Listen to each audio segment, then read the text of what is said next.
तो टिश्यू जो है सभी जीवित प्राणी या पौधे कोशिकाओं के बने होते हैं। जो सजीव जीवित प्राणी या पौधे कोशिकाओं के बने होते हैं। एक एक कोशिका जीव में सभी मौलिक कार्य एक ही कोशिका के द्वारा होता है। एक ही कोशिका के द्वारा जब होगा तो क्या बनेगा, वो एक टिश्यू बनेगा। तो जब टिश्यू बनेगा तो उसका टिश्यू बनने का कारण क्या है, उदाहरण उसका एग्जाम्पल हम लोग समझेंगे कि अमीबा में एक ही कोशिका द्वारा गति, भोजन लेने की क्रिया, गैसीय विनिमय और उत्सर्जन क्रिया संपन्न की जाती है। लेकिन बहुकोषीय जीवों में लाखों कोशिकाएं होती हैं। इनमें से अधिकतर कोशिकाएं कुछ विशिष्ट कार्यों को ही संपन्न करने में सक्षम होती हैं। प्रत्येक विशेष कार्य कोशिकाओं के विभिन्न समूहों द्वारा किया जाता है। कोशिकाओं के ये समूह एक विशिष्ट कार्य को ही अति दक्षतापूर्वक संपन्न करने के लिए सक्षम होते हैं। तो कहने का मतलब है कि यहाँ पर कहा गया है कोशिका के बारे में। तो कोशिका जो होता है, कोशिका से मिलकर क्या बनते हैं, टिश्यू बनता है। टिश्यू को हम हिंदी में क्या बोलते हैं, ऊतक। तो ऊतक का खोज किसने किया था और ऊतक के बारे में हम लोग को जानना है। ऊतक शब्द का प्रयोग सर्वप्रथम बीचट ने किया था। सर्वप्रथम किसने किया था, ऊतक शब्द का प्रयोग तो बीचट ने किया था। ऊतक कोशिकाओं का ऐसा समूह होता है जिसमें कोशिकाओं की उत्पत्ति, संरचना तथा कार्य एक समान होता है। ऊतक का काम क्या है, ऊतक का काम कोशिकाओं की उत्पत्ति, संरचना, कार्य एक समान होगा तो उसको हम क्या कहेंगे, ऊतक कहेंगे। जैसे कहने का मतलब है कि हमारा जो फेफड़ा है एक ही कोशिकाओं से बना है तो उसको ऊतक कहेंगे। जैसे किडनी हो गया, एक ही कोशिकाओं से बना है तो उसको ऊतक कहेंगे। तो पौधे में अधिकांश ऊतक यांत्रिक सहारा देने वाले होते हैं, जिनमें अधिकांश मृत होते हैं। इसके विपरीत जंतुओं के अधिकांश ऊतक जीवित होते हैं। ये हम लोग को यहाँ जानना है। मुख्य थोड़ा सा की पॉइंट यहाँ पर आ गया है कि पौधे के अधिकांश ऊतक यांत्रिक सहारा देने वाले होते हैं। यांत्रिक सहारा मतलब मैकेनिकल सपोर्ट जिसको कहते हैं, जिनमें यांत्रिक मृत होता है। अधिकांश क्या होते हैं, वो मृत होते हैं। इसके विपरीत अब जाइएगा जंतु कोशिकाओं में, तो जंतु कोशिकाओं में अधिकांश ऊतक क्या होते हैं, जीवित होते हैं। तो हम लोग को यहाँ पढ़ना है जंतु नहीं, अभी हम लोग को पादप ऊतक के बारे में पढ़ना है। तो पादप ऊतक के बारे में पढ़ने से पहले हम लोग कुछ और इंट्रोडक्शन देखते हैं कि मनुष्य में पेशीय कोशिका फैलती और सिकुड़ती है, जिसे हम लोग गति, जिससे क्या होता है, गति होती है। यांत्रिक कोशिकाएं संदेशों की वाहक होता है। अब संदेशों का वाहक किसके द्वारा होता है, इसके बारे में जानना है। जैसे रक्त के द्वारा ऑक्सीजन, भोजन, हार्मोन और अवशिष्ट पदार्थ का वहन करता है। किसके द्वारा, तंत्रिका कोशिकाओं के संदेश वाहक के द्वारा। कहने का मतलब यहाँ कह रहा है कि मनुष्य में पेशीय कोशिका फैलती है और सिकुड़ती है किसके द्वारा, ये भी ऊतक के द्वारा होता है। तंत्रिका कोशिकाएं संदेशों की वाहक जो होती है वो किसके द्वारा होता है, रक्त, ऑक्सीजन, भोजन, हार्मोन, अवशिष्ट पदार्थों का वहन करना। पौधों में, अब इसके बाद हम आते हैं पादप पर, कि पौधों में वाहक नलियों से संबंधित कोशिकाएं भोजन और पानी को एक जगह से दूसरे जगह ले जाती है। अतः बहुकोषीय जीवों में श्रम विभाजन होता है। अब हम लोग क्या पढ़े थे, अभी पिछले अध्याय में पढ़े थे कि एक कोषीय जीव में क्या होता है, श्रम विभाजन नहीं होता है। लेकिन बहुकोषीय जीवों में क्या होता है, श्रम विभाजन होता है। यह श्रम विभाजन किस में होता है, हम लोग फॉर एग्जाम्पल जानते हैं मनुष्य में। तो मनुष्य क्या होता है, मनुष्य में जो होता है ऊतक चाहे कोशिका क्या होता है, वो श्रम विभाजन का काम करती है। तो शरीर के अंदर ऐसी कोशिकाएं जो एक तरह के कार्य को संपन्न करने में दक्ष होती है, मतलब सक्षम होती है, सदैव एक समूह में होती है। इससे ज्ञात होता है कि शरीर के अंदर एक निश्चित कार्य एक निश्चित स्थान पर कोशिकाओं के एक विशिष्ट समूह द्वारा संपन्न किया जाता है। तो यहाँ एक मुख्य बात आया है कि कोशिकाओं का यह समूह क्या कहलाता है, ऊतक कहलाता है। हम लोग पहले ही शुरू अध्याय में स्टार्ट करते हुए हम बात को हम लोग जानकारी दिया कि कोशिकाओं का मिलना, कोशिकाओं का एक संग्रह वो क्या कहलाता है, चाहे समूह, चाहे कह सकते हैं कि एक संरचना बनता है, श्रृंखला जो बनता है वो कोशिकाओं का, वो जो श्रृंखला बनना क्या कहलाता है, ऊतक कहलाता है। ये ऊतक अधिकांशतः दक्षता के साथ कार्य कर सकने के लिए एक विशिष्ट क्रम में व्यवस्थित होते हैं। रक्त, फ्लोएम तथा पेशी ऊतक के उदाहरण है। ये ऊतक के उदाहरण कौन है, तो रक्त हो गया, फ्लोएम हो गया तथा पेशी है, ये ऊतक के उदाहरण है। वे कोशिकाएं जो आकृति में एक समान होती हैं तथा किसी कार्य को एक साथ संपन्न करती हैं, समूह में एक ऊतक का निर्माण करते हैं। यहाँ पर एक और पॉइंट मेरा मिला कि वे कोशिकाएं जो आकृति में एक समान हो, आकृति में अलग अलग ना हो, आकृति में एक समान हो तथा किसी कार्य को एक साथ संपन्न करे। ऐसे नहीं कि अलग अलग कार्यों को संपन्न करे, एक साथ कोई भी काम को एक साथ संपन्न करता है तो उस समूह को हम क्या करते हैं, एक ऊतक का निर्माण करवाते हैं। उस समूह में क्या करते हैं, एक ऊतक का निर्माण कराते हैं। फिर अब हम लोग जानते हैं आगे एनसीईआरटी में दिया हुआ है कि क्या पौधे और जंतु एक ही जगह एक ही तरह के ऊतकों से बने होते हैं। ये हमारा एक क्वेश्चन आया कि क्या पौधे और जंतु एक ही तरह के ऊतकों से बने होते हैं। तो हम लोग आगे देखते हैं कि दोनों में एक स्पष्ट अंतर होता है, एक ही तरह से नहीं बने होते, अंतर स्पष्ट है। पौधे में स्थिर होते हैं, वे गति नहीं करते हैं। ऊतक क्या होता है, पौधे में क्या होता है, पादप में स्थिर होते हैं और वे गति नहीं करते, क्योंकि इन्हें सीधा खड़ा होना होता है। अतः उनमें बड़ी मात्रा में सहारा प्रदान करने वाले ऊतक होते हैं। ये सहारा प्रदान करने वाले ऊतक प्राय मृत कोशिकाओं के बने होते हैं। तो अभी हम लोग पढ़े थे कि पौधे में ऊतक कैसा होता है, यांत्रिक सहारा देने वाले होते हैं, जिनमें अधिकांश मृत होते हैं। इसके विपरीत जंतु में क्या होता है, अधिकांश क्या होता है, ऊतक जीवित होते हैं। अब आगे दूसरे शब्दों में दूसरी और आगे हम बढ़ते हैं क्या कि जंतु भोजन साथी आश्रय की खोज के लिए इधर उधर विचरण करता है, इधर उधर क्या करता है, विचरण करता है। तो इसीलिए हम इसी आधार पर हम कह सकते हैं कि ऊतकों का जो शब्द किसने किया था, तो विचट ने दिया था। तो विचट क्या है, विचट एक तरह से विचरण की तरह काम कर रहा है, इसमें मनुष्य कर रहा है। तो इसके आधार पर हम भी याद कर सकते हैं विचट। ये पौधों की अपेक्षा ऊर्जा का अधिक उपभोग करता है। जो मनुष्य जंतु क्या करता है, पौधों की अपेक्षा क्या करता है, ऊर्जा का अधिक उपभोग करता है, माने खर्च करता है। जंतुओं में अधिकांश ऊतक जीवित होते हैं, ये भी आ गया। फिर हम दोबारा हम लोग इसके बारे में जाने। जंतु और पौधे के बीच उनकी वृद्धि के प्रतिरूप में एक और भिन्नता है। क्या भिन्नता है, पौधे क्या होते हैं कि वृद्धि करते रहते हैं। अब वृद्धि करते हैं तो कुछ क्षेत्रों में क्या होती है, सीमित रहती है, जबकि जंतुओं में ऐसा नहीं होता है। कुछ क्षेत्रों में क्या होता है, सीमित नहीं होते हैं। पौधे के कुछ ऊतक जीवन भर विभाजित होते रहते हैं, ऐसा ऊतक कुछ क्षेत्रों में ही सीमित रहते हैं। ऊतकों की विभाजन क्षमता के आधार पर ही पौधे के ऊतकों का वर्गीकरण किया गया है। पौधों में ऊतकों का वर्गीकरण किसके द्वारा किया गया है, विभाजन क्षमता के आधार पर। एक और बात है कि हम मनुष्य में क्या होता है ना, विभाजन क्षमता धीरे धीरे क्या होता है, कम हो जाता है उस एक समय सीमा के बाद। तो हम आगे आते हैं कि वृद्धि अथवा विभाज्य ऊतक तथा अस्थायी ऊतक, तीन तरह के हम लोग को मिला वर्गीकरण। कौन कौन मिला, वृद्धि मिला या वृद्धि अथवा विभाज्य ऊतक, दो ही तरह के हम कर सकते हैं, वृद्धि या विभाज्य ऊतक तथा अस्थायी ऊतक। जंतुओं में कोशिका वृद्धि अधिकांश अधिक एक रूपी होती है। जंतुओं में कोशिका वृद्धि कैसी होती है, अधिक एक रूपी होती है। अतः जंतुओं में विभाज्य तथा अविभाज्य क्षेत्र में कोई निश्चित सीमा नहीं होता है। यहाँ पर एक और बात हमसे मिला कि अगर क्वेश्चन पूछेगा रेलवे में तो क्या होता है कि जंतुओं में विभाज्य तथा अविभाज्य क्षेत्र की कोई निश्चित सीमा नहीं होती, किसमें, जंतु में। लेकिन पौधे में या पादप में उसकी सीमा निश्चित सीमा होती है। पौधे में क्या होती है, निश्चित सीमा होती है, लेकिन जंतुओं में निश्चित सीमा नहीं होती, किसमें, विभाज्य और अविभाज्य क्षेत्र में। अंगों और अंग तंत्रों का संरचनात्मक संगठन जटिल पौधों की अपेक्षा जटिल जंतुओं में अति विशिष्ट और सीमित होता है।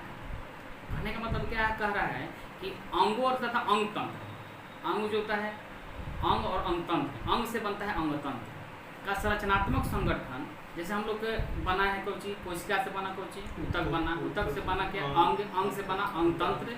तो यही यहाँ पर कहा गया, एक क्रमबद्ध हम लोग सीढ़ी बाई सीढ़ी हम लोग पढ़ते जा रहे हैं। तो अंगों और अंग तंत्रों का संरचनात्मक संगठन जटिल पौधों की अपेक्षा जटिल जंतुओं में क्या होती है, अति विशिष्ट तथा सीमित होता है। यह मूल अंतर जीवधारियों के दो महत्वपूर्ण समूहों के जीवन यापन के विभिन्न तरीकों को दर्शाता है। क्या दर्शाता है कि जैसे कोई आदमी कैसे जीवन यापन कर रहा है, कैसे रह रहा है, ये जीवधारियों के दो महत्वपूर्ण समूहों के जीवन यापन की विभिन्नता, जीवन यापन के विभिन्न तरीकों को दर्शाता है। यहाँ पर विशेषकर इनके भोजन करने की प्रक्रिया में संरचनात्मक संगठन, एक और पौधे गतिहीन अस्तित्व तथा दूसरी ओर क्या होता है, जंतु प्रचलन माने चलने वाला, गति करने वाला अंग तंत्र के रूप विकसित करता है। जैसे कहने का मतलब है कि पेड़ पौधा है जो क्या करता है, वो गति नहीं करता है भोजन के लिए, वो एक जगह स्थिर है। लेकिन आगे हम क्या जानना, आगे हमको मिल रहा है कि दूसरी ओर क्या मिल रहा है कि जंतुओं के प्रचलन के लिए अंगतंत्र के विकास से विभिन्न प्रकार के अनुकूलित होते हैं। जटिल जंतुओं तथा पौधों के संदर्भ में अब हम उत्तकों की अवधारणा के बारे में विस्तृत जानकारी हम लोग आगे जानते हैं। तो हम लोग क्या जानेंगे पादप ऊतक के बारे में। पादप ऊतक क्या है? तो पादप ऊतक क्या होता है? तो पादप ऊतक में आप ये भी जान जाइए कि पादप ऊतक में आएगा विभाज्य ऊतक और क्या आएगा अस्थायी ऊतक आएगा। तो अस्थायी ऊतक में क्या आएगा? सरल अस्थायी ऊतक आएगा, जटिल अस्थायी ऊतक आएगा। ये हम लोग जानते हैं। इसके बारे में हम लोग इंडेक्स थोड़ा सा देख लेते हैं कि क्या क्या होता है जटिल अस्थायी ऊतक और पादप अस्थायी ऊतक में ये होता है। तो देखिए अस्थायी ऊतक के बारे में हम लोग जान गए। तो हम लोग को पढ़ना क्या चाहिए? पादप कितने भागों में बटा है? तो 2 भागों में, विभाज्य ऊतक और अस्थायी ऊतक। तो विभाज्य ऊतक के बारे में हम लोग को जानना है कि विभाज्य ऊतक होता है क्या। तो पहले हम लोग थोड़ा सा समझ लेते हैं कि पादप ऊतक होता है क्या। तब ऊतकों की विभाजन क्षमता के आधार पर पादप ऊतक 2 प्रमुख वर्गों में रखा गया है, जिससे हम लोग क्या करते हैं विभाज्य ऊतक और एक क्या होता है अस्थायी ऊतक। क्या होता है विभाज्य ऊतक? ये होता है अस्थायी ऊतक होता है। तो विभाज्य ऊतक में क्या क्या आते हैं? विभाज्य ऊतक होता क्या है? विभाज्य ऊतक में हम लोग को क्या क्या जानकारी लेना है इसके बारे में हम लोग जानेंगे। तो विभाज्य ऊतक क्या का मतलब पहले हम लोग जान लेते हैं कि विभाज्य ऊतक से हमको पता चल रहा है कि 1 से 2 होना, 2 से 3 होना, माने बटना। विभाजित होना मतलब बटना। इसका ऊतकों का बटना यहाँ कहा जा रहा है। विभाज्य ऊतक मतलब ऊतकों का बटना, विभाज्य ऊतक मतलब। पौधे में वृद्धि कुछ निश्चित क्षेत्र में ही होती है। ऐसे विभाजित ऊतकों के उन भागों में पाए जाने के कारण होता है। ऐसे ऊतकों को विभाज्य ऊतक भी कहा जाता है। किसका विभाजन हो रहा है? ऊतकों का विभाजन हो रहा है। ये विभाज्य ऊतक किसी भाग में स्थित हैं, मतलब किस भाग में स्थित हैं? विभाज्य ऊतक की उपस्थिति वाले क्षेत्र के आधार पर इन्हें शीर्षस्थ, जिसको हम लोग एक शीर्षस्थ होता है, एक पार्श्वीय होता है, अंतर्विष्टि होता है। ये इतने भागों में हम 3 भागों में वर्गीकृत किए हैं। तो शीर्षस्थ होता है, एक क्या होता है? शीर्षस्थ होता है एगो शीर्षस्थ विभाज्य ऊतक, एगो अंतर्वेशीय विभाज्य ऊतक होता है, एगो क्या होता है? पार्श्व विभाज्य ऊतक होता है। तो शीर्षस्थ विभाज्य ऊतक एगो पार्श्व विभाज्य ऊतक, पार्श्व विभाज्य ऊतक को कैम्बियम कहते हैं। अंतर्विष्टीय विभाज्य ऊतक को में बांटा गया था। 3 भागों में हम लोग को विभाज्य ऊतक को बांटने का तरीका मिला है। तो विभाज्य ऊतक के द्वारा तैयार नई कोशिकाएं प्रारंभ में विभाज्य ऊतक की तरह होती है, लेकिन जैसे ही ये बढ़ती है और परिपक्व होती है, मतलब जैसे ही बढ़ता है, मतलब क्या, मतलब तरुण से, मतलब छोटा बच्चा से बड़ा होने लगता है, ठीक है, किशोरावस्था में जाने लगता है, परिपक्व होने लगता है, तो इनके गुणों में धीरे धीरे परिवर्तन होने लगता है। ये दूसरे ऊतकों के घटकों के रूप में विभाजित हो जाती है। यहाँ दिया हुआ है, क्या दिया है?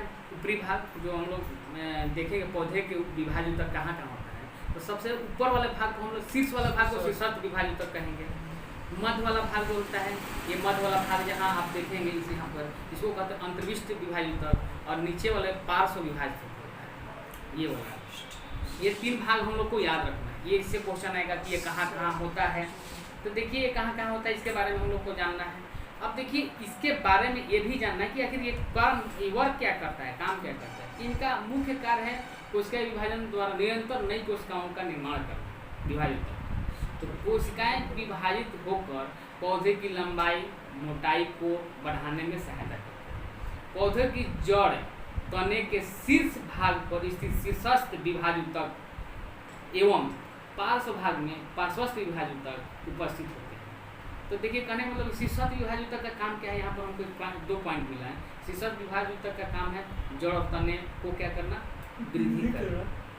फिर दूसरा मिला पार्श्व भाग में क्या, पार्श्वस्थ विभाज्य ऊतक भी उपस्थित रहता है, जो क्या करता है पत्तियों के आधार पर।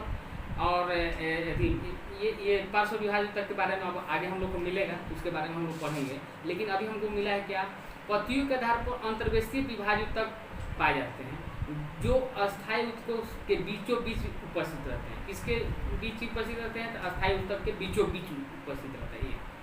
इनके प्रमुख लक्षण निम्न है। विभाज्य ऊतक की कोशिकाएं अधिक क्रियाशील होती हैं तथा इसकी कोशिका भित्ति पतली होती है। एक और यहाँ पॉइंट हमको मिला है कि विभाज्य ऊतक की कोशिकाएं अधिक क्रियाशील होती है, वो जल्दी से क्रियाशील करता है, तथा इसकी कोशिका भित्ति क्या होती है, बहुत पतली होती है। ये आपस में सघनता से जुड़े रहते हैं, मतलब बहुत एकदम नज़दीक इसमें जुड़े रहते हैं। सघनता मतलब माने बहुत नज़दीक नहीं होते, इसलिए इनमें अंतरकोशिकीय स्थान नहीं होता है। इसलिए इसमें क्या होता है, अंतरकोशिकीय स्थान खाली स्थान नहीं होता है।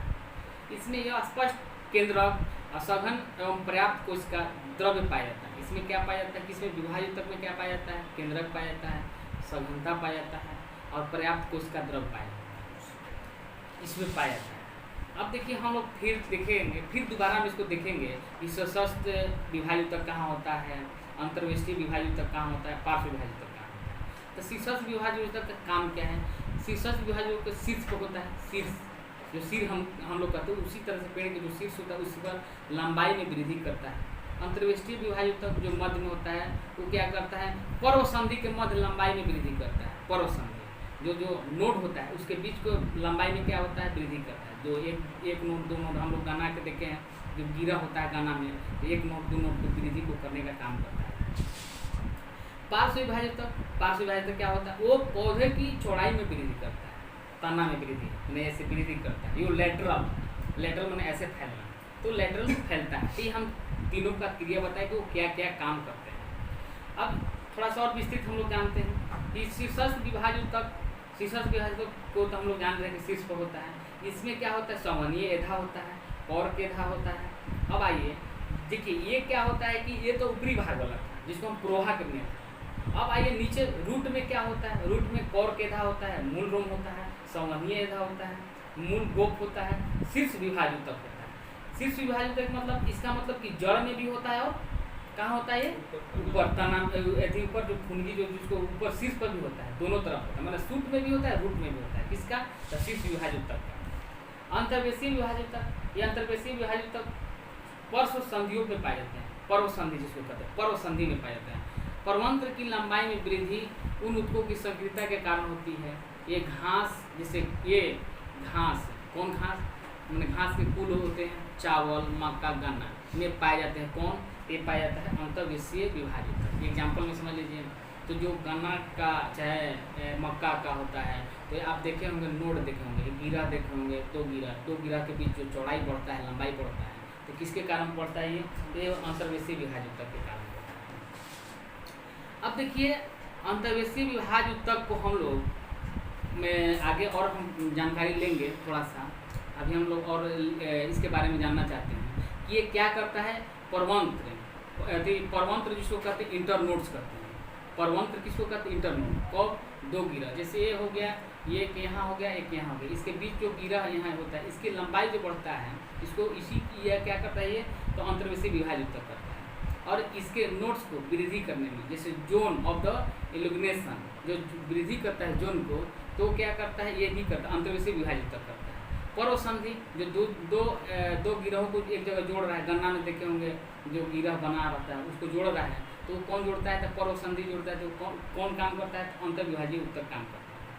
अब देखिए पार्श्व विभाज्य ऊतक के बारे में। पार्श्व विभाज्य जिसको कहते हैं इंग्लिश में लेटरल मेरिस्टेमिक कहते हैं इसको। ये ऊतक पादपों के किनारे के भाग में अवस्थित होते हैं।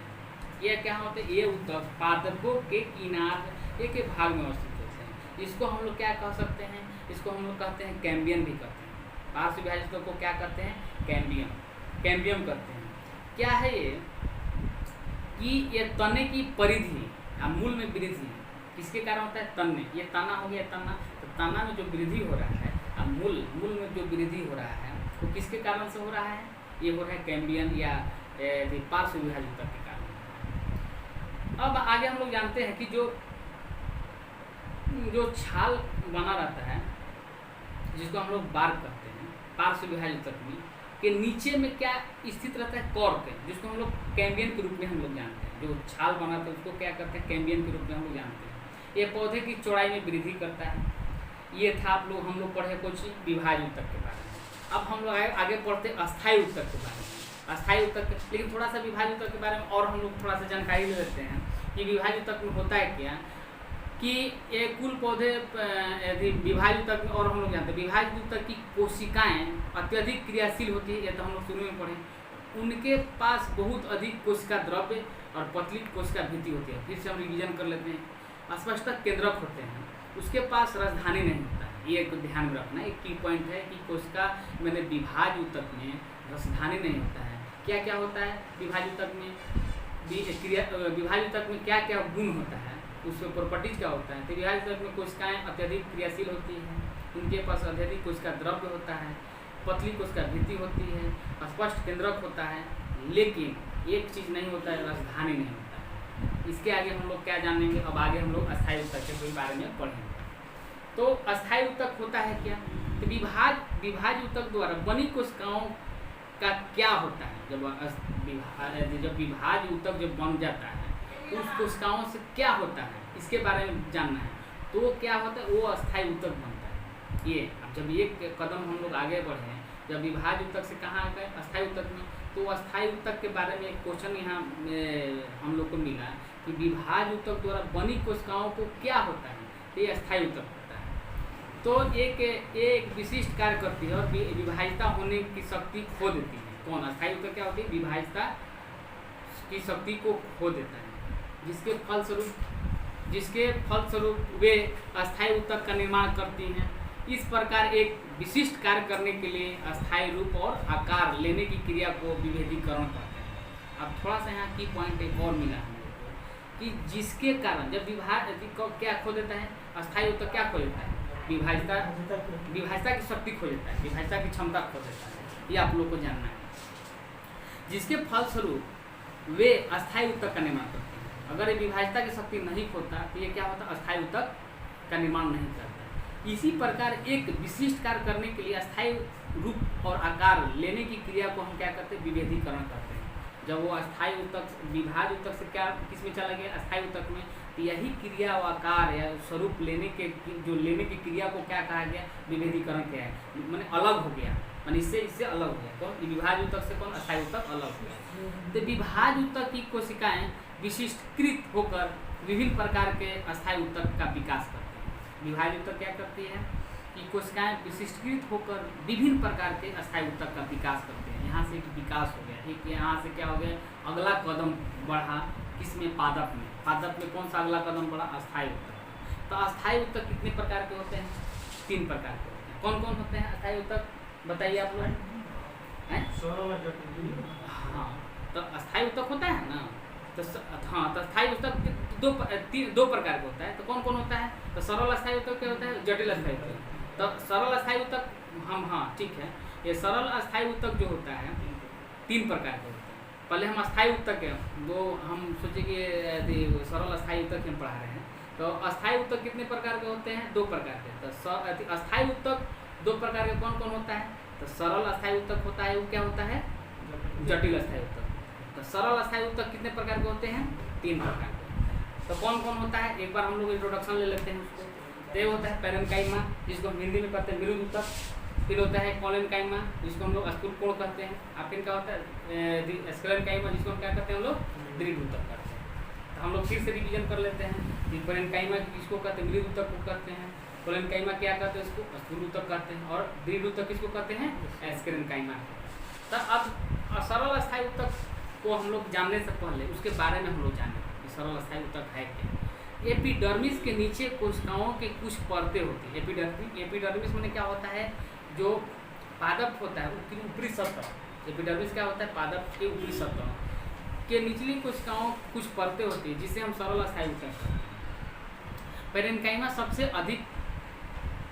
अधिक पाए जाने वाला सरल अस्थायी ऊतक। यहाँ से की पॉइंट मिला कि पैरेन्काइमा सबसे अधिक पाए जाने वाला सरल अस्थायी ऊतक होता है। यह कैसा कलर का होता है? ग्रीन कलर का, हरा कलर का। यह पतली कोशिका भित्ति वाली सरल कोशिकाओं का बना होता है। ये कैसा बना होता है? ये सब की पॉइंट आपको है। पहला था क्या कि एपिडर्मिस के नीचे कोशिकाओं की कुछ परतें होती है, जिसमें सरल अस्थायी ऊतक कहते हैं। उसको हम क्या कहते हैं? सरल अस्थायी ऊतक कहते हैं।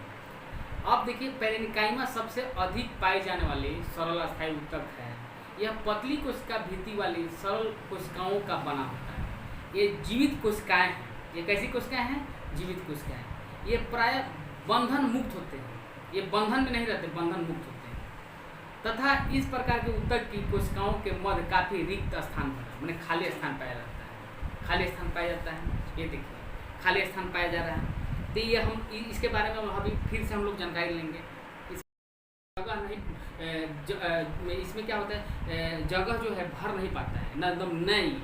इसको हम क्या करते हैं, अगर पेरेन्काइमा को कह सकते हैं तो नया ऊतक कह सकते हैं, सरल अस्थायी ऊतक न्यू कह सकते हैं। क्यों न्यू कैसे कह सकते हैं, जब एक छोटा सा पौधा को जब लगता है तो देखते हैं ग्रीन होता है, तो उसमें पेरेन्काइमा शुरू में होता है। शुरू में क्या होता है पेरेन्काइमा, फिर क्या होता है थोड़ा बड़ा होता है तो क्या होता है, वो थोड़ा बड़ा हो जाएगा तो क्या हो जाएगा कोलेनकाइमा हो जाएगा। और जो बड़ा स्टार्ट तो पेरेन्काइमा के बारे में हम लोग पढ़ रहे थे। तो पेरेन्काइमा के बारे में क्या, हम पेरेन्काइमा जीवित कोशिका है, इसमें बंधन मुक्त होता है पेरेन्काइमा, इसमें बहुत ज़्यादा काफ़ी रिक्त स्थान होता है। फिर क्या होता है कि इसकी कोशिका भित्ति क्या होती है, बहुत पतली होती है। यहाँ से तो हम लोग क्लियर पूरा हो गया है, यहाँ से कोई दिक्कत नहीं होना चाहिए। ये ऊतक प्राय भोजन का क्या करती है, भंडारण भी करती है। ये कौन सा ऊतक, तो पेरेन्काइमा क्या करती है, भोजन का कोशिश करती है, भंडारण भी करती है। कुछ पेरेन्काइमा ऊतकों में क्लोरोफिल पाया जाता है, हम बताए थे कुछ पेरेन्काइमा में क्या होता है, क्लोरोफिल पाया जाता है, इसलिए हम इसको क्या बोलते हैं, ग्रीन बोलते। हाँ, जिसके कारण प्रकाश संश्लेषण की क्रिया संपन्न होती है। जिसके कारण क्या होती है, प्रकाश संश्लेषण की क्रिया संपन्न होती है। स्थितियों में इन ऊतकों को कोलेनकाइमा कहा जाता है। जब जहाँ प्रकाश संश्लेषण जहाँ होता है तो उस स्थिति को क्या कहते हैं हम लोग, कोलेनकाइमा कहते हैं, न कि कोलेनकाइमा। क्या कहा जाता है इसको, कोलेनकाइमा कहा जाता है इसको। यहाँ पर उस स्थिति में क्या कहा जाता है, उसको कोलेनकाइमा कहा जाता है। जब कहा प्रकाश संश्लेषण होता है तो उसको क्या कहते हैं, कोलेनकाइमा। माने इसका मतलब हरित ऊतक। कोलेनकाइमा मतलब क्या होता है, उसका हिंदी क्या है, हरित ऊतक कहलाता है। जलीय पौधे में पेरेन्काइमा की कोशिकाओं के मध्य हवा की बड़ी गुहिकाएं, जिसको हम लोग कैविटी कहते हैं, जो खाली स्थान, माने बहुत बड़ा खाली स्थान होता है। किसमें, जब जलीय पौधे में पेरेन्काइमा होता है तो उसके मध्य हवा की बड़ी गुहिकाएं, जिसको हम लोग क्या कहते हैं, कैविटी कहते हैं, जिसके कारण ये जल में उतराती है। उतराती मतलब क्या करती है, तैरती है। उसी कारण वो जल में क्या है, उतराती हैं, तैरती हैं। इस प्रकार के पेरेन्काइमा को एरेन्काइमा कहते हैं। इस प्रकार के जो जल में उतराती हैं उसको क्या कहते हैं हम लोग, एरेन्काइमा कहते हैं। पौधे में लचीलेपन का गुण एक अन्य अस्थायी ऊतक, पौधे में जो लचीलापन होता है ना, तो किसके कारण होता है, तो कोलेनकाइमा के कारण होता है। अभी हम लोग दो चीज़ आ गया, दो वर्ड आया, एक वो आया था हमको क्या आया था, कोलेनकाइमा आया था। तो कोलेनकाइमा और कोलेनकाइमा दोनों अलग अलग चीज़ हैं। यहाँ पर दोनों अलग चीज़ हैं। कोलेनकाइमा मतलब होता है क्या, स्थूल कोण ऊतक, ठीक है। लेकिन कोलेनकाइमा क्या है, कोलेनकाइमा का मतलब क्या होता है, हरित ऊतक होता है। इसका काम क्या होता है, जब पेरेन्काइमा में कुछ ऐसे पौधे में, जो पेरेन्काइमा के कुछ ऐसे पौधे में जो तना में क्या होता है, प्रकाश संश्लेषण होता है, उस प्रकाश संश्लेषण की जो स्थिति उत्पन्न होता है ना, उस जगह को हम लोग कहते हैं क्या, कहते हैं कोलेनकाइमा कहते हैं। ये आपका यहाँ सही तरीका है कि जो उस स्थिति में जो ऊतक काम कर रहा है ना, जो यदि प्रकाश संश्लेषण काम कर रहा है, तो उस स्थिति में क्या करते हैं हम लोग, कोलेनकाइमा कहते हैं, न कि कोलेनकाइमा। अब आगे आइए कि पौधे में लचीलापन का गुण अन्य अस्थायी ऊतक कोलेनकाइमा के कारण होता है। कोलेनकाइमा के कारण लचीलापन होना पौधे में, एक कोलेनकाइमा के कारण। यह पौधे के विभिन्न भागों जैसे पत्ती, तना में बिना टूटे हुए लचीलापन लाता है। देखे होंगे पौधे हम ऐसे मोड़ के रखते हैं, फिर आ जाता है अपनी जगह पर, तो लचीलापन किसके कारण होता है, तो कोलेनकाइमा के कारण होता है। अब देखिए, यह पौधे को यांत्रिक सहायता भी प्रदान करता है। ये क्या करता है, पौधे को यांत्रिक सहायता भी, कोलेनकाइमा। हम ये क्वेश्चन ऑब्जेक्टिव में आता भी है कि यांत्रिक सहायता कौन प्रदान करता है, तो कोलेनकाइमा आता है। हम इस ऊतक को एपिडर्मिस के नीचे पर्णवृंत में पा सकते हैं। कहाँ पा सकते हैं, जैसे हम लोग बताए थे कि पादप में ऊपरी वाला सतह को क्या कहते हैं, एपिडर्मिस कहते हैं। उसके बाद कौन आता है, तो पेरेन्काइमा होता है। उसके बाद कौन होता है, उसके बाद होता है कोलेनकाइमा। ये बता रहा था कि उसके नीचे होता है, नीचे पर्णवृंत में पाया जा सकता है। इस ऊतक की कोशिकाएं जीवित एवं लंबी अनियमित ढंग से कोनों पर मोटी होती है तथा कोशिकाओं के बीच बहुत कम स्थान होता है। यहाँ पर क्या हुआ, यहाँ पर फिगर में भी दिया हुआ है कि कैसे होता है। फिगर में दिया है कि इस ऊतक में, कौन ऊतक में, तो कोलेनकाइमा में। कोलेनकाइमा जो होता है हम लोग पढ़े अभी कोलेनकाइमा। तो कोलेनकाइमा में क्या होता है कि कोशिकाएं जीवित लंबी अनियमित ढंग से कोने पर क्या होती है, मोटी होती है। जब कोने पर मोटी होती है कोशिकाओं के बीच बहुत कम स्थान होता है। तो बहुत कम स्थान होता है तो जो कोलेनकाइमा में क्या होता है, कोलेनकाइमा में कि कोलेनकाइमा में यदि जो जगह पूरा भरा रहता है तो उसके आगे हम लोग फिगर में भी देखे हैं कि कैसा इस तरह से पतला, दोनों तरफ पतला रहेगा, बीच में मोटा रहेगा। अब बहुत कम स्थान है कि उसमें कुछ पदार्थ क्या होते हैं, भर आते हैं। उस पदार्थ को अभी हम लोग आगे पढ़ेंगे। एक अन्य प्रकार का ऊतक स्क्लेरेनकाइमा होता है। एक अन्य पदार्थ का ऊतक, अन्य प्रकार का ऊतक होता है जिसका नाम क्या है, स्क्लेरेनकाइमा। यह ऊतक पौधे को कठोर या मजबूत बनाता है। हमें नारियल के रेशा युक्त छिलके को देखा होगा, यह स्क्लेरेनकाइमा ऊतक से बना होता है।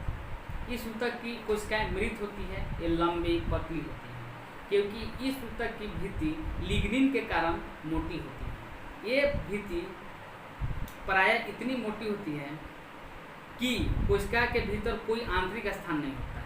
अभी हम लोग पढ़े कि स्क्लेरेनकाइमा के बारे में। तो स्क्लेरेनकाइमा क्या होता है, ये ऊतक पौधे को कठोर और मजबूत बनाता है। स्क्लेरेनकाइमा ये हमेशा कैसा होता है, हमें कहाँ मिलता है, ये नारियल के रेशायुक्त छिलकों को देखा होगा, स्क्लेरेनकाइमा के ऊतक से बना होता है। चाहे आप देखो होगा बीज के आवरण देखे होंगे, जो ऊपर का हार्ड जो बीज होता है, हार्ड वो जो ऊपर का कवर होता है वो भी क्या है, किसका बना होता है, स्क्लेरेनकाइमा का बना होता है। ये कैसा है, तो कोशिकाएं मृत होती है। इसका कोशिका कैसा होता है, मृत होता है। ये लंबी और पतली होती है क्योंकि इसकी ऊतक की भित्ति, क्योंकि इस ऊतक की भित्ति किसकी भित्ति लिग्निन के कारण क्या होती है, मोटी हो जाती है। लिग्निन कुछ है, उसके कारण क्या होती है, मोटी हो जाती है। ये भित्तियाँ प्राय इतनी मोटी होती है कि कोशिका के भीतर एक भी स्थान नहीं होता है, आंतरिक स्थान नहीं होता है। एक और बात हम लोग जानना चाह रहे थे, स्क्लेरेनकाइमा में भी बताया था कि जगह कम होता है। तो स्क्लेरेनकाइमा में कोलेनकाइमा में भी क्या बताया गया था कि जगह कम होता है। स्क्लेरेनकाइमा में तो जगह है ही नहीं है, स्थान है ही नहीं, लेकिन कोलेनकाइमा में भी हमारा क्या होता है, जगह कम होता है। तो कोलेनकाइमा में कौन सा क्या जमा रहता है, किसके कारण, पैक्टिन के कारण। कोलेनकाइमा में क्या होता है, पैक्टिन के कारण।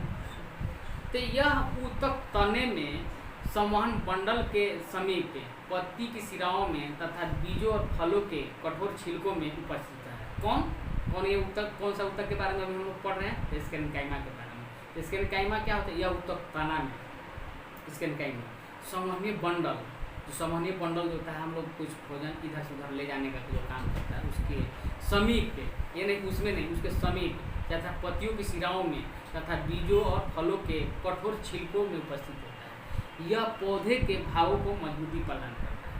हम लोग अभी क्या पढ़े, सरल अस्थायी ऊतक। तो सरल अस्थायी ऊतक में कौन कौन आया था, स्क्लेरेनकाइमा आया था, फिर कौन आया था, कोलेनकाइमा आया था, फिर क्या आया था, स्क्लेरेनकाइमा आया था। ये हम लोग पढ़ लिए। अब आगे हम लोग क्या पढ़ना है, अब हम लोग को पढ़ना आगे, अब इसके बारे में भी और कुछ जानकारी लेते हैं कि हम लोग देखे हैं कि कोशिकाओं के सबसे बाहरी परत एपिडर्मिस होता है। शुष्क स्थानों पर मिलने वाले पादों में एपिडर्मिस मोटी हो जाती है, शुष्क स्थान पर। यह ध्यान दीजिए, शुष्क स्थान कहाँ होता है, रेतीले स्थान पर, जहाँ रेगिस्तान होता है, क्या होती है, एपिडर्मिस मोटी होती है। यह जल की हानि कम करके पादपों की रक्षा करती है। पौधे की पूरी तरह एपिडर्मिस से ढकी रहती है। यह पौधे के सभी भागों की रक्षा करती है। एपिडर्मल कोशिका पौधों की बाह्य सतह पर प्राय एक मोम जैसी जल प्रतिरोधी परत बनती है। कैसी बन जाती है, मोम की तरह। कौन, एपिडर्मल कोशिका। एपिडर्मल कोशिका जो बाहरी जो होता है, कहाँ, पौधों की बाह्य सतह पर प्राय एक मोम जैसी जल प्रतिरोधी परत बन जाती है। यह जल हानि के विरुद्ध यांत्रिक आघात तथा परजीवी कवकों के प्रवेश से पौधों की रक्षा करता है। इससे भी हम लोग को क्वेश्चन आ सकता है, क्योंकि एपिडर्मल कोशिकाओं का उत्तरदायित्व रक्षा करने का है। क्या है, एपिडर्मल कोशिकाओं का काम क्या होता है, रेगिस्तानों में जहाँ शुष्क क्षेत्र एरिया में है, इसका काम क्या है कि वो पौधे को रक्षा करना। क्यों, कैसे रक्षा करता है, एक मोम जैसी वो क्या होती है, प्रतिरोधी परत जमा देती है बाह्य कोचिक, बाह्य माने जो पौधे के बाह्य सतह होता है ना, उस पर। अतः इसकी कोशिकाएं बिना किसी अंतरकोशीय स्थान के अक्षीण परत बनाती है। अधिकांश एपिडर्मल कोशिकाएं अपेक्षाकृत चपटी होती हैं। सामान्यतः उनकी बाह्य तथा पार्श्व भित्तियाँ उनकी आंतरिक भित्तियों से मोटी होती हैं। अब यहाँ पर थोड़ा सा जानना है कि अधिकांश एपिडर्मल कोशिकाएं अपेक्षाकृत चपटी होती हैं। सामान्यतः साधारणतः जनरली उनकी बाह्य तथा पार्श्व भित्तियाँ उनकी आंतरिक भित्तियों से क्या होती है, मोटी होती है। आंतरिक भित्ति से जो अंदर की भित्ति होती है उससे क्या होती है, बाह्य वाला और पार्श्व। पार्श्व किसको कहते हैं बताइए? पार्श्व क्या कहते हैं इसको? लेटरल भी कहते हैं। जो लेटरल होता है ना, पार्श्व लेटरल भी कहते हैं। तो उसकी भित्ति क्या होती है, थोड़ा सा मोटी होती है। किसकी? आंतरिक से। पत्ती की एपिडर्मिस में हम छोटे छोटे छिद्र को देख सकते हैं। पत्ती के एपिडर्मिस में हम छोटे छोटे छिद्र को देखते हैं। इस छिद्र को क्या कहते हैं? तो एस्टोमेटा कहते हैं। एस्टोमेटा दो ब्रिक के आकार की कोशिकाएं घेरे रखती हैं। ब्रिक जो हम किडनी देखते हैं उसी के आकार का होता है, घेरे रखती हैं, जिन्हें हम रक्षी कोशिकाएं कहते हैं। जिनको हम क्या कहते हैं? रक्षी कोशिकाएं। ये कोशिकाएं वायुमंडल से गैस का आदान प्रदान करने के लिए आवश्यक है। एस्टोमेटा का काम क्या है? गैसों का आदान प्रदान करना। ये क्या करती है? वाष्पोत्सर्जन की क्रिया भी एस्टोमेटा के द्वारा होती है। वाष्पोत्सर्जन जो होता है, वाष्पोत्सर्जन क्रिया जो होता है किसके द्वारा होता है? एस्टोमेटा के द्वारा। जड़ों की एपिडर्मल कोशिकाएं पानी को सोखने का कार्य करती हैं। जड़ों की एपिडर्मल, देखिए अभी हम लोग जितना देखे हैं कि रेगिस्तान में जो बाहरी पौधे के बाहरी भाग में क्या होता है? एपिडर्मल कोशिकाएं होती हैं। तो जड़ में भी होता है। तो जड़ में एपिडर्मल कोशिकाएं पानी को सोखने का कार्य करती है। साधारणतः उनमें बाल जैसे प्रवर्त होते हैं। बाल जैसे कैसे? तो प्रवर्त, रोआं जिसको हम कहते हैं, जिससे रोम कह सकते हैं, जिससे जड़ों की कुल अवशोषक सतह बढ़ जाती है तथा उनकी पानी सोखने की क्षमता में वृद्धि हो जाता है। पानी जो सोखने का क्षमता क्या होता है? वृद्धि हो जाता है। इसलिए क्या होता है कि मरुस्थलीय पौधे की बाहरी सतह वाले एपिडर्मिस में क्या होता है? अब यहाँ पर देखिए, मरुस्थलीय पौधे की बाहरी सतह वाले एपिडर्मिस में क्यूटिन का लेप होता है। क्या होता है? क्यूटिन का लेप। किस लिए क्यूटिन का लेप होता है? एक जल अवरोधक रासायनिक पदार्थ है। ये क्या है? एक जल अवरोधक रासायनिक पदार्थ है जो क्या होता है? जल को हानि पहुंचाने में क्या आते हैं? कमी करता है। जल को हानि नहीं पहुंचाएगा। हानि पहुंचाने में क्या होगा? वो कमी करेगा। वहाँ क्या है कि पानी कमी है मरुस्थलीय क्षेत्र में, कि क्या क्यूटिन क्या करता है? जल को अवरोध करता है कि जल ना ही जल्दी वाष्पित हो। अब आगे है कि क्या एक पेड़ की बाहरी शाखा की परत नए तने की बाह्य परत से भिन्न होता है?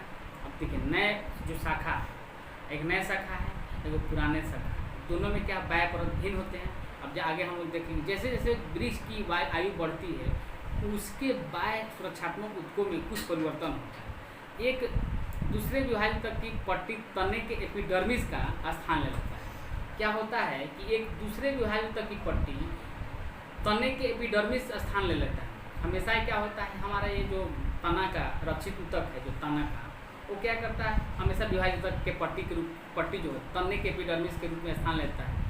बाहरी सतह की कोशिकाएं इस सतह से अलग हो जाती हैं। यह पौधे पर बहुत परतों वाली मोटी छाल का निर्माण करती है। इन छालों की कोशिकाएं मृत होती हैं। जैसे जैसे जो पुराना जो पौधा होगा उसकी छाल क्या होती है? मृत होती जाती है। जो मृत होती जाती है तो उस भित्ति पर कौन सा नामक रसायन होता है, ये हमको जानना है। जैसे कहना मतलब कि इन छालों की कोशिकाएं मृत होती हैं, ये बिना अंतःकोशिकीय स्थानों के व्यवस्थित होते हैं। तो इनकी भित्ति पर कौन सा नामक रसायन होता है? तो सुबरीन, जिसको हम लोग क्या कहते हैं? सुबरीन कहते हैं।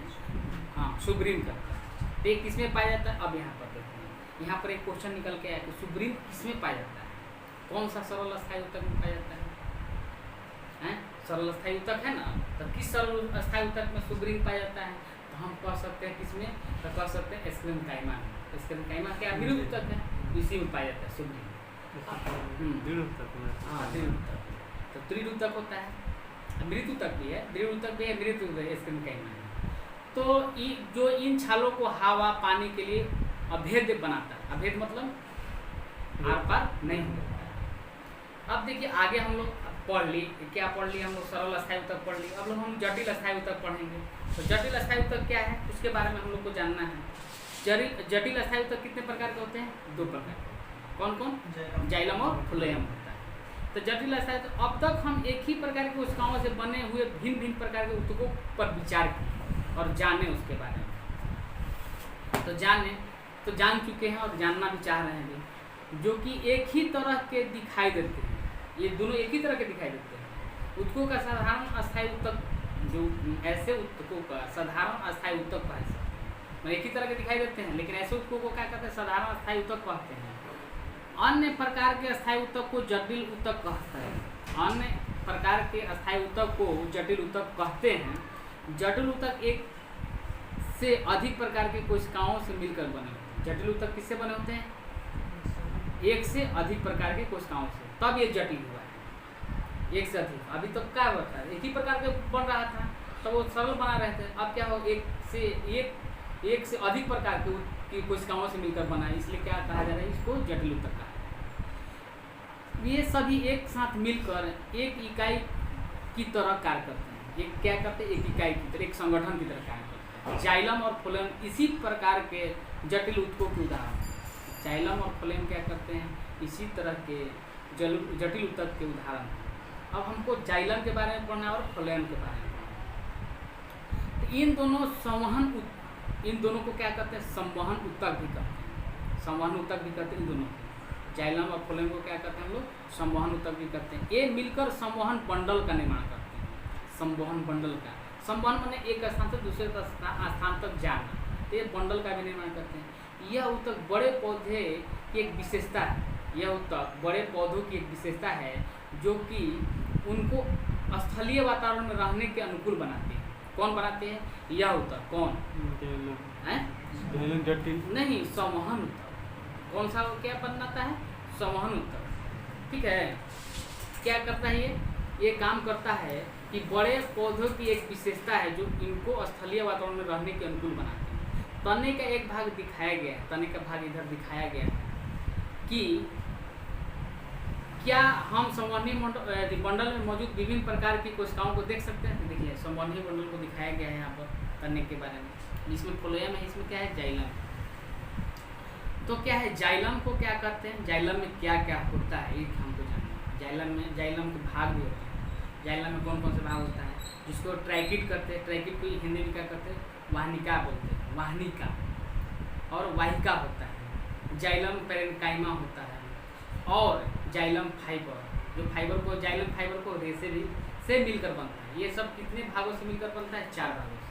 कौन कौन? वाहिनिका, वाहिका, जाइलम पेरेन्काइमा और जाइलम फाइबर, जिसको जाइलम रेशा से मिलकर बना होता है।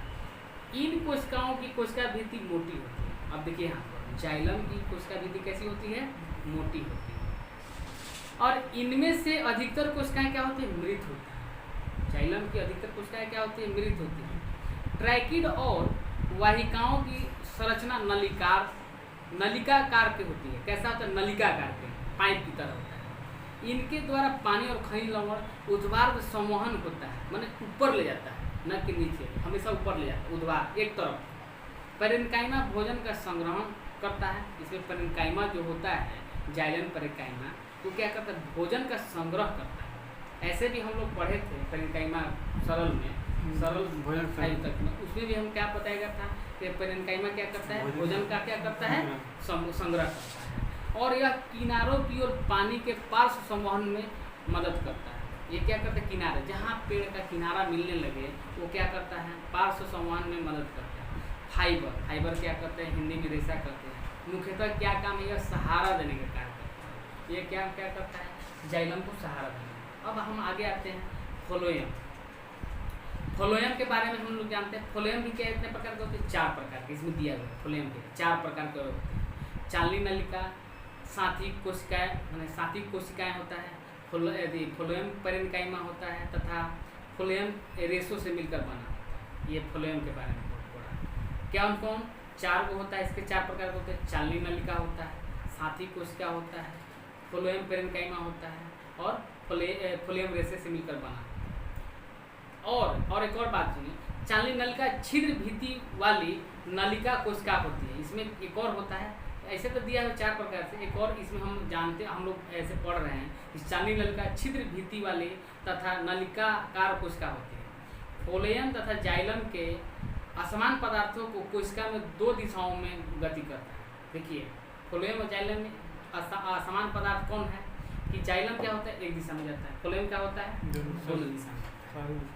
फ्लोएम क्या करते हैं, पत्तियों से भोजन को पौधे के विभिन्न भागों तक पहुंचाता है। और फ्लोएम रेशे को छोड़कर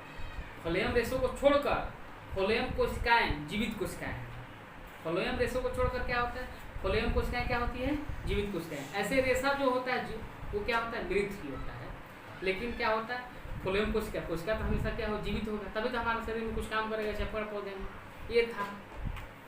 अब हम लोग पढ़ लिए क्या, अभी हम लोग को पढ़ना है जंतु ऊतक के बारे में, लेकिन हम फिर इसके बारे में विस्तृत और जानकारी थोड़ा सा ले लेते हैं। क्या ले लेते हैं कि जटिल ऊतक के बारे में, जिसको हम लोग कहते हैं जटिल ऊतक, सरल जटिल ऊतक, जिसको हम लोग अभी पढ़े, सरल जटिल ऊतक। और सरल क्या हो गया, फिर हम लोग पढ़े सरल अस्थायी ऊतक अभी पढ़े, फिर हम लोग पढ़े सरल जटिल ऊतक पढ़े, दोनों पढ़ रहे हैं। तो सरल जटिल ऊतक में दो होते हैं, हम लोग दोनों को पढ़े, दोनों को फिर से रिवीजन कर लेते हैं। जाइलम और फ्लोएम क्या होता है, दो होता है, जाइलम और फ्लोएम होता है जटिल ऊतक में। जाइलम का क्या काम है, ये पौधे को यांत्रिक सहारा देता है। ये पौधे की जड़ों द्वारा अवशोषित जल खनिज लवणों को पौधे के विभिन्न भागों तक पहुंचाना, जल संवहन ऊतक भी कहते हैं इसको। भूमि का जल जो है प्रासरण दाब द्वारा मूल रोम तक पहुंचाना। भूमि का जल जो होता है प्रासरण दबाव द्वारा, जो दाब हम पढ़े अभी, दबाव द्वारा मूल रोम तक पहुंचाना होता है। जाइलम के कितने भाग होते हैं, हम लोग पढ़े थे, जाइलम के 4 भाग होते हैं। ये एकदम एग्जाम में पूछता है, कौन कौन होता है, जाइलम के 4 भाग होता है, तो बताइए जाइलम के 4 भाग कौन होता है। जाइलम के 4 भाग अभी हम लोग पढ़े हैं। तो जाइलम में 4 भाग होता है, ट्रैकिड होता है, वाहिनिका होता है, वाहिका होता है, जाइलम पेरेन्काइमा होता है, जाइलम फाइबर होता है। ठीक है, 5 हो गया, 4। फिर उसी तरह से जाइलम को हम क्या करते हैं, कुछ कोशिकाएं मृत होती हैं। अब देखिए फ्लोएम में भी 4 होता है, इसमें फ्लोएम में 4 दिया है। कौन होता है, चालनी नलिका होता है। फिर क्या होता है, साथी कोशिकाएं होती है, फ्लोएम पेरेन्काइमा होता है, और फ्लोएम रेशे से मिलकर बना होता है, ये होता है। अब एक और इसमें बात था कि फ्लोएम जो होता है दोनों तरफ जाता है, ठीक है, दोनों तरफ गुजरता है, दाएं बाएं दोनों जाता है, ऊपर नीचे दोनों काम करता है। फ्लोएम रेशे को छोड़कर फ्लोएम कोशिकाएं क्या होती है, जीवित होती है। ये हम लोग पढ़े अभी। अब आगे हम लोग पढ़ते हैं जंतु ऊतक।